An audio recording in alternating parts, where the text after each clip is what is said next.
And, wonderful to see, in front of the Tower of Saint Jean was a ship bearing on her stern these words, printed in white letters: The Pharaon, Morrel and Son of Marseilles. She was the exact duplicate of the other Pharaon, and loaded, as that had been, with cochineal and indigo. She cast anchor, clewed up sails, and on the deck was Captain Gomar giving orders, and good old Penelon making signals to Monsieur Morrel. To doubt any longer was impossible. There was evidence of the senses, and 10,000 persons who came to corroborate the testimony. As Morrel and his son embraced on the pierhead, in the presence and amid the applause of the whole city witnessing this event, a man with his face half covered by a black beard, and who, concealed behind the sentry-box, watched the scene with delight, uttered these words in a low tone: Be happy, noble heart. Be blessed for all the good thou hast done, and wilt do hereafter. And let my gratitude remain in obscurity like your good deeds. And with a smile expressive of supreme content, he left his hiding place, and without being observed, descended one of the flights of steps provided for debarkation. Inhaling 3 times, shouted, Jacopo! Jacopo! Jacopo! Then a launch came to shore, took him on board, and conveyed him to a yacht splendidly fitted up, on whose deck he sprung with the activity of a sailor. Thence he once again looked toward Morrel, who, weeping with joy, was shaking hands most cordially with all the crowd around him, and thanking with a look the unknown benefactor, whom he seemed to be seeking in the skies. And now, said the unknown, farewell, kindness, humanity, and gratitude. Farewell to all the feelings that expand the heart. I have been heaven's substitute to recompense the good.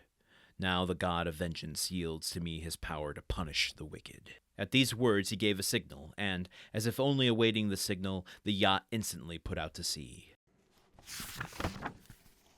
Woo-wee!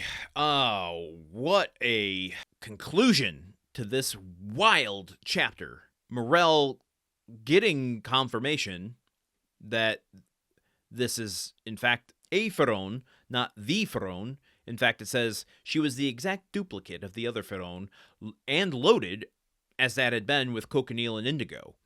So, and his name is written on it in white letters. So, Pharaon 2 is now here under his name, and has already been conscripted to go and pick up shipments of cochineal and indigo. So not only is his debt paid, he's now back in business with his old crew. Dumas then pivots away from Morrel back into Dante. Now, I'm not going to be tricked this time. I know it's Dante, this unknown benefactor who was seemingly, and you tell me if I'm wrong in my interpretation of this, but seemingly just like a random crew member on board the Pharaon, and in the midst of the hullabaloo, jumps off the Pharaon onto a little dinghy that picks him up and brings him over to his yacht. So he's using his disguise to fit in with the sailors. I can see him getting on his yacht and then like peeling off his fake beard. What did it say here? With his face half covered by a black beard, also concealed by the behind a sentry-box. So he's just kind of like, you ever see Steven Spielberg's Hook?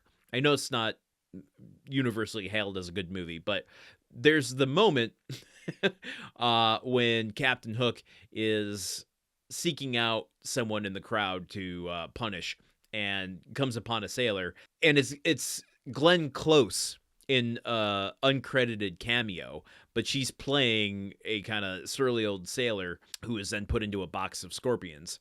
And knowing the trivia and rewatching the scene, you can see it's Glenn Close. I kind of like, that's where my mind is at with Dante now. He's just like moving in and out of the crowds in whatever disguise he wants. Now, I had mentioned a while ago, I don't even remember if it was this chapter. This chapter feels like it's been 3 years. But I had mentioned previously that this level of power to shape reality has to be going to Dante's head. And I don't know if this last sentence or so, this last paragraph or two, is Dumas kind of indicating that maybe it's going in that direction, and maybe that ain't such a good thing. Because Morrel is just, says, weeping with joy and looking around for the unknown benefactor, and doing so by seeking seeking him in the skies. Basically what that's saying is, he's looking to the skies to thank God for this miracle. And that's explicitly stated above that, was it in today's episode or yesterday, that it couldn't be anything else but a miracle that this is happening. To Morrel, who doesn't understand what's going on, this is quite literally one of those like divine intervention, supernatural, authentic miracles. The impossible has happened. And so he's looking to the heavens. But really, it's Dante. Dante is the one in the heavens. And in fact, this is where like that connection alone would have been something. But Dumas goes so far as to say and give Dante dialogue saying, I have been heaven's substitute to recompense the good. Now the god of vengeance yields me to his power to punish the wicked. So dangerous thinking. Dante is saying, I'm doing the good that God hasn't, and now I'm going to do the bad. The god of vengeance yields me to his power. So if he isn't seeing himself as a god himself, which, we haven't been in Dante's head enough in these last couple chapters to know that, but he is seeing himself as an instrument of the gods, it seems. And that can only lead to bad stuff. The second you get so much power that you begin deluding yourself into thinking you are a divine instrument, ain't no good for no one. But it also indicates where we might be going next. He's done his good deeds, and now he's gonna go seek vengeance and punish the wicked. If he goes to this length to reward Morrel, what in the hell is he gonna do to punish the wicked? What kind of schemes? If he's going to this lengths to reward Morrel, and he's torturing Morrel in this way, to the depths that Morrel had to go, I dare say I have pity for Danglars, Fernand, and Villefort. I'm a little nervous. I gotta be honest. I've talked about ending these chapters in the past being excited about not knowing where we're going next. And yeah, I mean, the excitement is there, but it's overshadowed by the a little trepidation. I don't know where we're going next, and I'm a little nervous to find out. And that is exciting in a different way. So join me here tomorrow when we just dive right into chapter 31. I've mentioned this before, and I'll say it again, though, just to remind you. Chapter 31, if you thought chapter 30 was long, chapter 31 is our longest chapter, and I don't even know what's in it yet. So if just thematically chapter 30 felt like our longest, chapter 31 is technically, page-wise, our longest that we've ever done on the show before. And somewhere close to the middle of that chapter, we will be celebrating our 1-year anniversary, which leads me well into the outro of this episode. And I'm going to do it out of order. Since we're going to be celebrating our 1-year anniversary in 10 episodes, and 10 days from now will be 1 year of this show, I want to hear from you what you think we should do to celebrate. Should I release another story on Patreon? Should I do a little recap of what's happened in the story up until now over the course of the last year? You tell me what you would like to see, and you can do that by signing up for our Discord, which is completely free to anyone who listens, and chime in the conversations there. Let me know what you'd like to see, both on the Patreon, on the main feed. I guess you can also leave me comments on Spotify, YouTube. Reach out any way you can. Let me know. You can send me an email, even if you want, to gruntworkpodcast@gmail.com. That is the email address for the entire podcast network, but, I am the one that receives it, so I will get it if you send it there. I want to celebrate in style. As I said yesterday, we surpassed the 10,000 listens, which is mind-blowing to me. And I want to see what we can do to set up another 20,000 listens for next year. Now I'll go into the normal spiel that I give at the end of every chapter, which is you can contribute over at patreon.com/gruntworkpod, which is the podcast network Patreon page. that hosts this show for as little as $1 per month. And your dollar per month is only 3 cents per episode. That has been one of the essential reasons why we've been able to hit 10,000 downloads over the last year.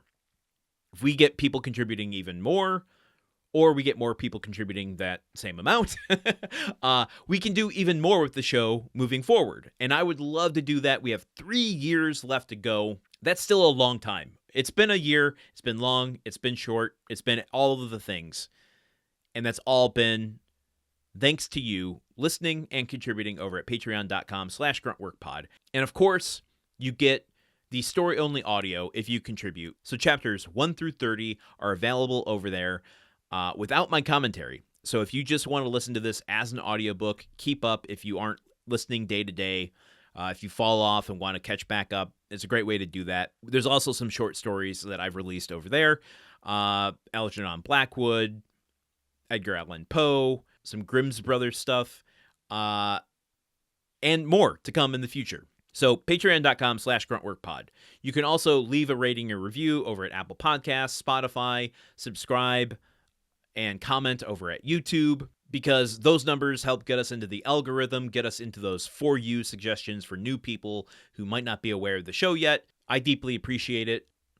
But if you've already done that, then you can always send the show, an episode, the podcast feed, the YouTube channel, to someone you know that loves audiobooks, that loves classic literature, that might like the show, because recommending it to someone one-to-one is the surest way to get someone to actually listen and check it out. Then it's my job to keep them hooked. So I would deeply appreciate it if you ever recommended this to someone else. And then lastly, as I started this rant, you can chime in the conversation over at Discord. There's a lot to talk about this chapter. I want to know your experience as much as you've heard my raw experience with this chapter. I got a whole channel dedicated to chapter 30 over there. So join the Discord. It's absolutely free to any listener. Hop in the convo. Want to hear from you. Tell me what you want to see in the next 3 years of this show. So, my God, that is a conclusion to chapter 30. Join me here tomorrow as we go right into chapter 31. We take no time off here. Until then, okay, goodbye. The Countdown of Monte Cristo is part of the Gruntwork Podcast Network. This show is produced, edited, and hosted by Landon Solano. The original text of The Count of Monte Cristo by Alexander Dumas. Theme song by Magic Solo. If you want to support the show and others like it, visit patreon.com/gruntworkpod. Thank you for listening. See you tomorrow.